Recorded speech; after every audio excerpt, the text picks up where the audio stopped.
Добар ден, драги пријатели, добро дојдовте во денешнава епизода. Моето име е Јосиф Дамјанов и денеска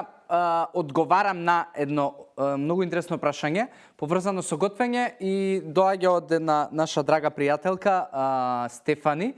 Така да, Стефани, фала ти пред време што го постави ова прашање и ќе го погледнеме и ќе се вратам назад да дадам одговор.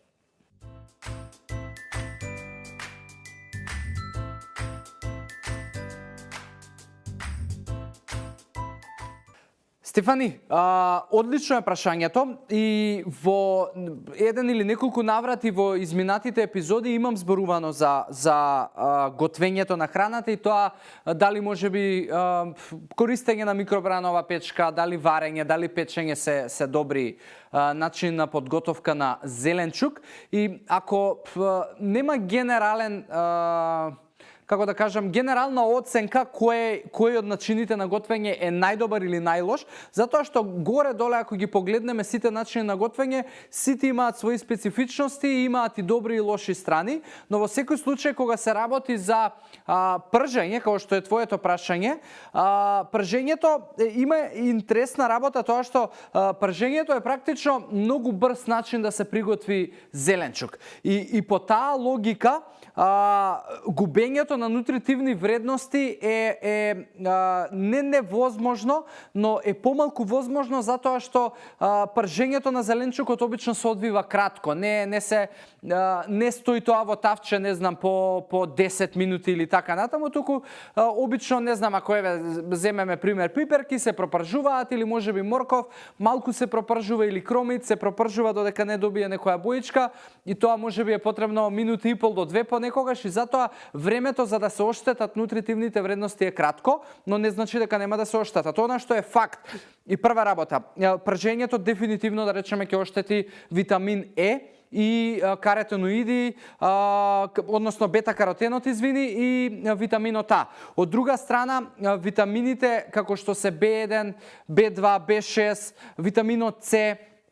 потешко ќе се изгубат затоа што времето на кое што зеленчукот е изложено на повисока температура е прилично кратко, затоа обично се зачувуваат, но кога зборуваме за пржењето, јас не би го препорачал затоа што пржењето по автоматизам е многу тесно поврзан со дебелината и многу тесно поврзан со тоа дека ќе придонесе за да се додадат калории во самиот зеленчук. Од друга страна, ако зеленчукот или било што се пржи, ако се задржи малку подолго од можеби 5 минути веќе, тоа значи дека ќе почнат да се произведуваат токсини, како што се, не знам, и некои сулфурни соединенија кои што не се баш добри да ги ставаме во нашето тело. Сега, исто така, мал совет за оние кои што можеби пржењето е составен дел од вашиот начин на живот и подготовка на храна, ако веќе го правите тоа со маслиново масло, мој совет е пред да го ставите маслиновото масло, односно заедно со маслиновото масло да ставите и малку путер, затоа што путерот ќе го зачува маслиновото масло да прегори, на тој начин нема да се дозволи да се продуцираат некои токсични соединенија, како што напоменав пред малку, и нормално, ако сакате да си јадете попрженко, тогаш тоа значи да очекувате дека ќе уништувате многу нутриенти и да очекувате дека шансите да покачите килажи и да се оставите подкожни масти во вашето тело се многу по-големи. Затоа, ако мене ме прашуваш, конкретно Стефани, јас пржењето не би го ставил како опција во подготовка на храната и на зеленчукот. Можеби би користел одредени тавчиња, керамички, тефлонски и така натаму, со кои што може да се готви без зејтин, но пак на крај на денот би правел најчести комбинации од варење на храна, печење на храна и нормално и овој момент на можеби подготовка на без зејтин. Така да,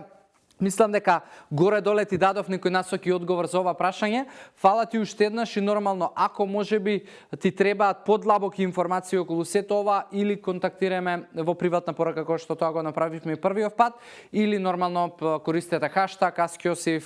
коментирайте на самото видео или на некои од другите видеа и ќе се обидам да одговорам подетално и подлабоко на овие прашања кои што ве засегаат. Фала ви уште еднаш на секој од вас што одвојувате време да ја следите оваа содржина. За денешнава епизода тука завршуваме. Ви посакувам здрави животни навики, убав ден и се гледаме во следна епизода. Чао, чао!